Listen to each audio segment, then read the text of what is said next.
Bismillahirrahmanirrahim. Assalamualaikum warahmatullahi wabarakatuh dan selamat sejahtera. Okey, murid-murid tingkatan 1. Baik, kita dah belajar tentang bab 4 iaitu nisbah, kadar dan kadaran. Baik, untuk PDPR kita untuk hari ini, kita sambung lagi untuk subtopik 4.3 iaitu kadaran. Okey, cikgu harap kamu dah belajar nisbah dan kadar sebelum ini, kamu boleh ingat lagi ya. Apa itu nisbah? Nisbah berkaitan dengan dalam bentuk pecahan, nisbah 2 kuantiti, nisbah 3 kuantiti. Okey. Kadar pula contoh melibatkan seperti ketumpatan, pecutan. Itu kena ingat baliklah. Ada nota cikgu dah bagi video sebelum ni, kamu boleh tengok sekali lagi untuk kamu revision semula pembelajaran yang lepas. Okey. Baik, untuk hari ini kamu mesti kita akan belajar tentang 4.3 kadaran. Kita akan tengok apakah hubungan antara nisbah dan kadaran, dan yang keduanya kita akan lihat bagaimana untuk menentukan nilai dalam suatu kadaran apabila salah satunya kita tidak ketahui. Okey, nanti cikgu terangkan lebih lanjut. Baik, sebelum tu kita nak tengok apa itu kadaran. Okey, kadaran ialah kesamaan nisbah antara dua pasangan kuantiti. Okey. Okey, apa itu kesamaan nisbah antara dua pasangan kuantiti? Okey, dua pasangan kuantiti ni cikgu nak terangkan kat sini. Ni cikgu bagi contoh.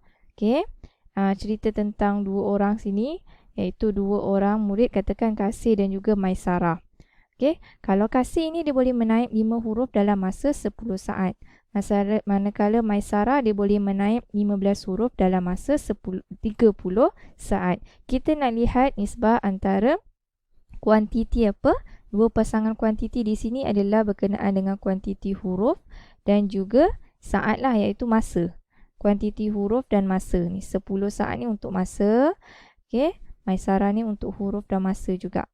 Jadi kuantiti yang terlibat di sini adalah huruf dan masa. Jadi apabila nisbah bagi dua pasangan kuantiti adalah sama, kuantiti-kuantiti tersebut adalah berkadaran. Jadi kat sini untuk huruf kita nak tengok nisbah bagi huruf. Okey. Kasih kepada Maisarah, nisbah Kasih kepada Maisarah 5 kepada 15. Okey, ini nisbah untuk huruf. Manakala nisbah untuk saat 10 kepada 30. Kita nak lihat nisbah untuk kedua-dua kuantiti ni, untuk huruf dan juga untuk masa. Okey.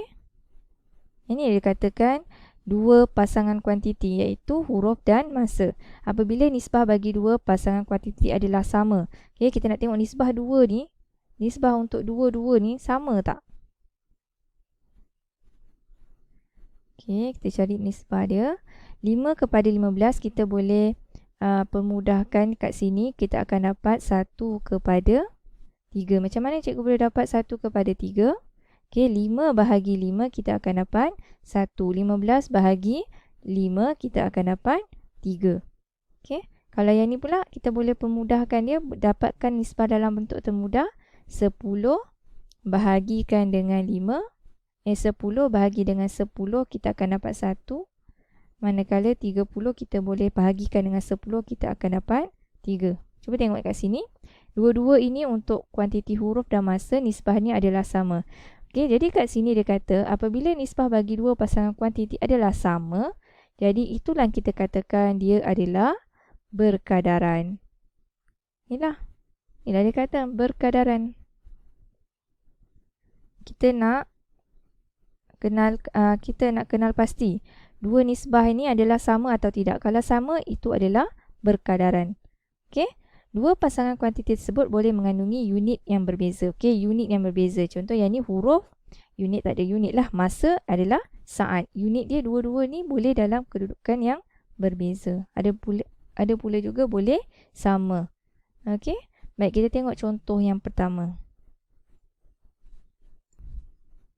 Baik, contoh yang pertama. Tentukan sama ada harga jualan pen di kedai A dan B adalah berkadaran atau tidak. Okey, kalau kadaran ni, dia biasanya akan membuat perbandingan antara dua situasi. Okey, yang ini dia bagi contoh kedai A, kedai B. Macam tadi cerita tentang Kasih dan Maisarah. Yang ni kedai A, kedai B. Jadi kedai A dia jual RM3 bagi 2 batang pen. Manakala kedai B pula dia jual RM15 bagi 10 batang pen. Jadi kita nak kenal pasti sama ada dia berkadaran atau tidak. Kita kena kenal dulu yang pertama. Kita cari dulu apa kuantiti yang terlibat. Mesti dua kuantiti yang terlibat. Okay, sebab kita nak tengok nisbah antara dua pasangan kuantiti. Okay? Jadi kuantiti yang pertama tentulah harga. RM. Okay, ringgit Malaysia ni harga. Kuantitinya harga. Okay, harga. Kuantiti yang kedua ialah batang pen. Bilangan pen. Jadi kat sini kita ada dua kuantiti iaitu harga dan juga bilangan pen. Baik. Jadi kita nak tengoklah nisbah dia. Langkah yang kedua barulah kita boleh cari nisbah. Okay, supaya kita nak kenal pasti sama ada dia berkadaran atau tidak. Baik, nisbah harga pen. Yang pertama, harga pen. Kita bandingkan kepada kedai A kepada B. RM3 kepada... Oh, salah ni. Betul lah. RM3 kepada RM15 ni ya, harga Jadi RM 3, RM 15. Baik, kita cari dalam bentuk termudah. Nisbah bentuk termudah 3 dan 15. 3 boleh bahagikan dengan 3. Kita permudahkan, yang ini kita bahagi 3. 15 ini pun kita bahagi 3. Itu yang kita akan dapat 1 kepada 5.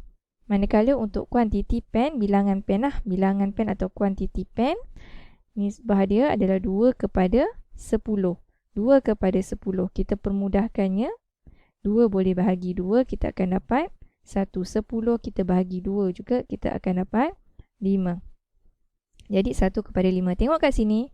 Kedua-dua nisbah untuk harga pen dan kuantiti pen adalah sama, iaitu 1 kepada 5. Jadi kesimpulan kat sini, kedua-dua nisbah adalah sama.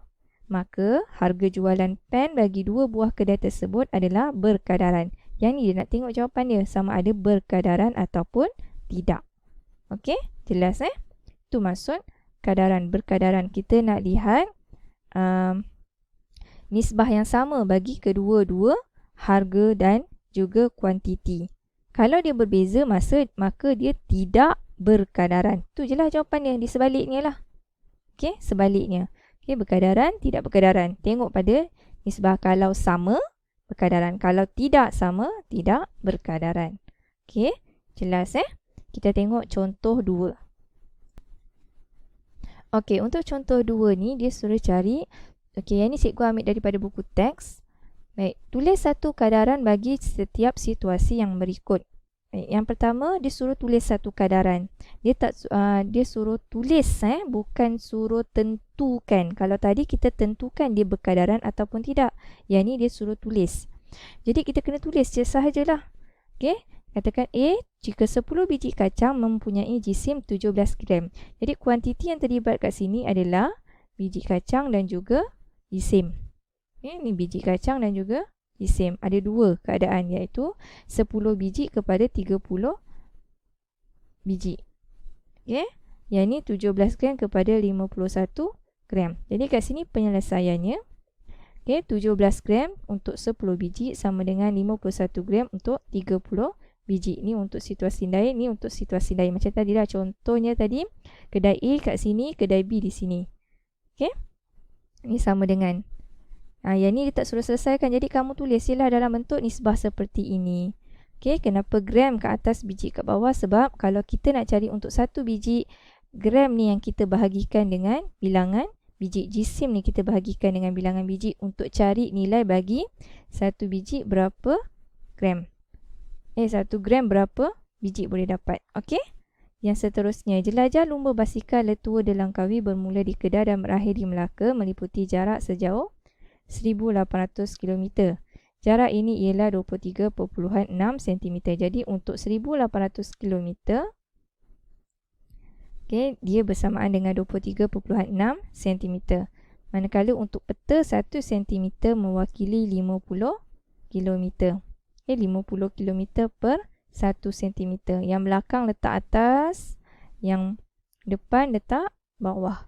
Okay, 50 km per 1 cm. Jadi kita untuk cari 1 kilometer 50, 1 kilometer kita kena bagikan lah 50 bahagikan dengan 1 sentimeter berapa. Okey. Boleh Ni pun boleh berubah. Sama ada 1 cm per 50 kilometer. Jadi kedudukan dia sama. Okey, 23.6 cm per 1180 kilometer. Okey, kedudukan dia mesti sama. Atas sentimeter, sentimeter, kilometer, kilometer. Kilometer, kilometer, sentimeter, sentimeter. Okey, jelas Okey, kita tengok seterusnya contoh 3. Okey, sorry. Yang ni bukan contoh yang ketiga. Kita nak tengok contoh tadi. Okey, cukuplah tadi Cikgu bagi 3 contoh dah tadi. Termasuk dengan cerita Kasih dan Maisarah tadi. Baik, sekarang ni kita nak tengok bagaimanakah cara kalau dia bagi satu kadaran tapi ada satu nilai yang kita tidak ketahui dalam satu kadaran tersebut. Okey, untuk selesaikan soalan begini kita ada 3 kaedah, iaitu kaedah unitari, kaedah kadaran dan juga kaedah pendaraban silang. Contoh cikgu bagi soalan kos tenaga elektrik ialah 43.6 sen bagi 2 kWh. Berapakah kos untuk penggunaan elektrik sebanyak 30 kWh? Dia suruh cari harga berapa sen untuk 30 kWh. Dia dah bagi 2 kWh bersamaan dengan 43.6 sen. Jadi kaedah unitari, okey, macam mana kita nak selesaikan guna kaedah unitari?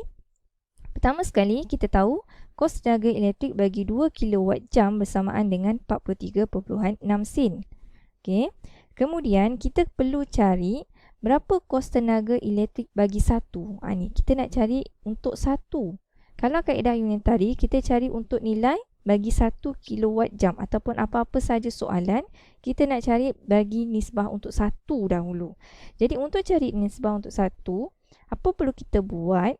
Harga yang 43.6 sen perlulah kita bahagi 2 untuk nak cari nilai untuk 1 kWh. Jadi kita akan dapat 1 kWh bersamaan dengan 21.8 sen. Okey? Bahagikan. Ni kaedah unitari ni untuk kaedah yang kalau kita faham soalan ni, kita boleh jawab soalan ni menggunakan kaedah unitari. Okey. Kemudian, kalau kita dah tahu 1 kWh bersamaan 21.8 sen, soalan dia tanya berapa untuk 30 kWh. Apa perlu kita buat? Ya, kita perlu darabkanlah. 1 bersamaan 21.8 sen. Kalau 30, jadi 30. Darabkanlah dengan untuk nisbah untuk 1 ni 21.8 sen. Jadi kita akan dapat 654 sen bagi 30 kWh. Gitu. Okey? Untuk kaedah kadaran, macam mana kita nak buat? Kita gunakan kaedah kadaran. Okey, katakan kos tenaga elektrik bagi 30 kWh ialah X sen.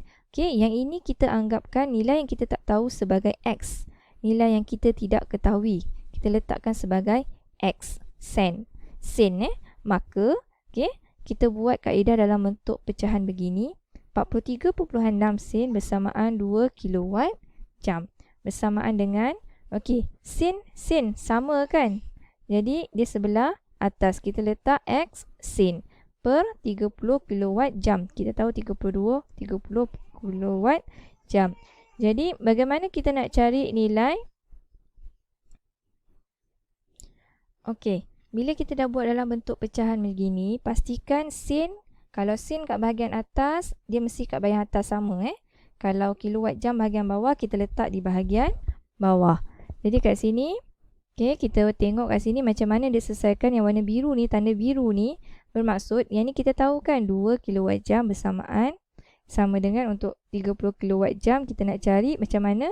Apa perlu kita buat? Kita kena carilah apa 2 darab berapa boleh dapat 30.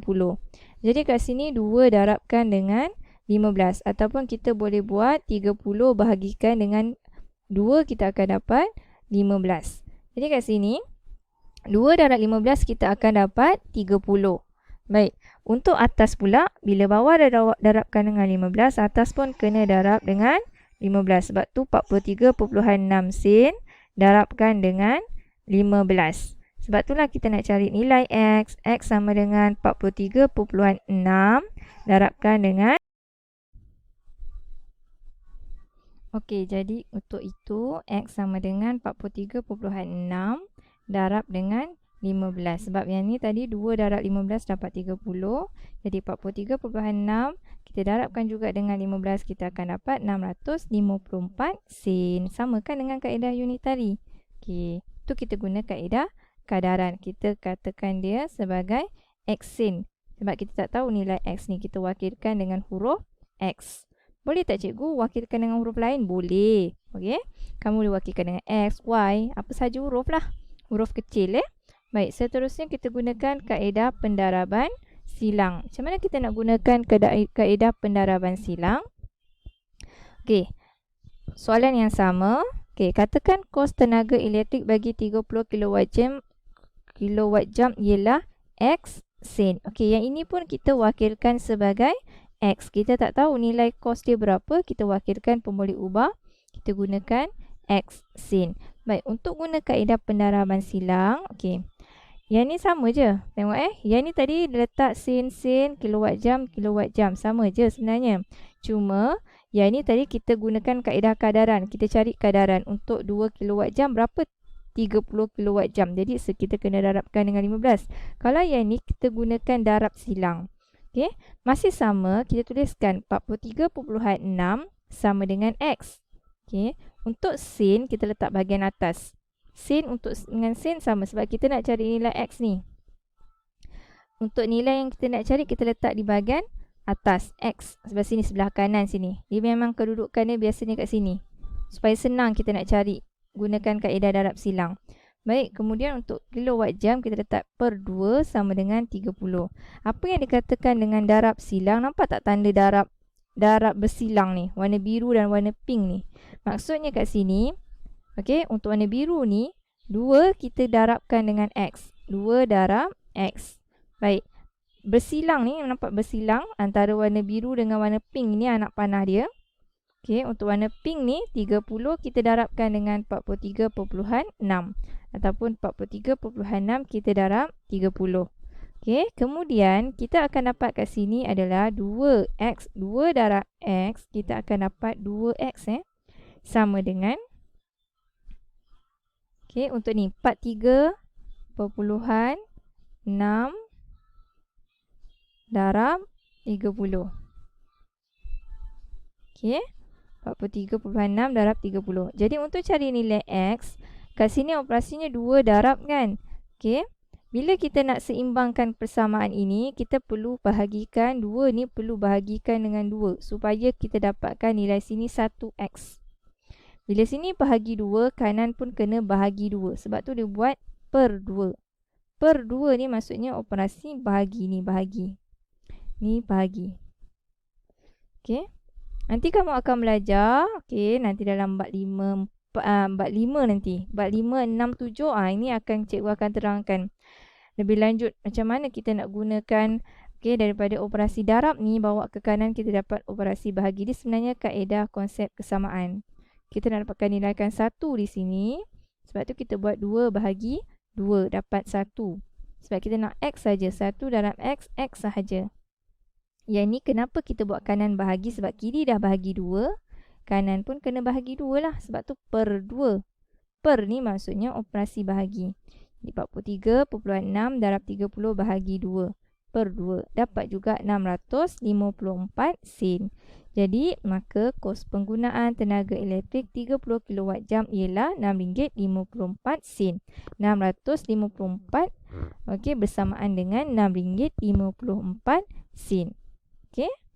Baik, yang ni X 2X. Beza. Kalau X tanda dia lengkung macam ni sikit. Ni ada lengkung sikit sini.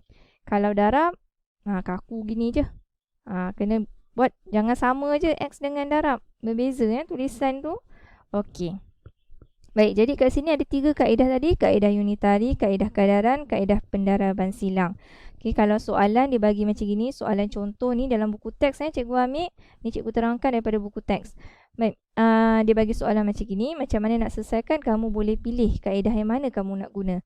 Tapi kalau soalan dia suruh minta gunakan kaedah unitary, kamu kena gunalah juga kaedah unitary. Okey, mana yang senang bagi kamu? Bagi cikgu yang paling senang yang ni sebenarnya kaedah pendaraban silang. Tapi itulah nampak macam susah kan? Sebab kamu belum faham lagi. Tak apa. Kalau yang paling senang mungkin kaedah unitari ni lah. Okay, sebab kita cari dulu untuk nisbah untuk 1 dulu. Bila dah dapat untuk nilai 1 berapa, kita darabkan saja. Okay, gunakan operasi darab.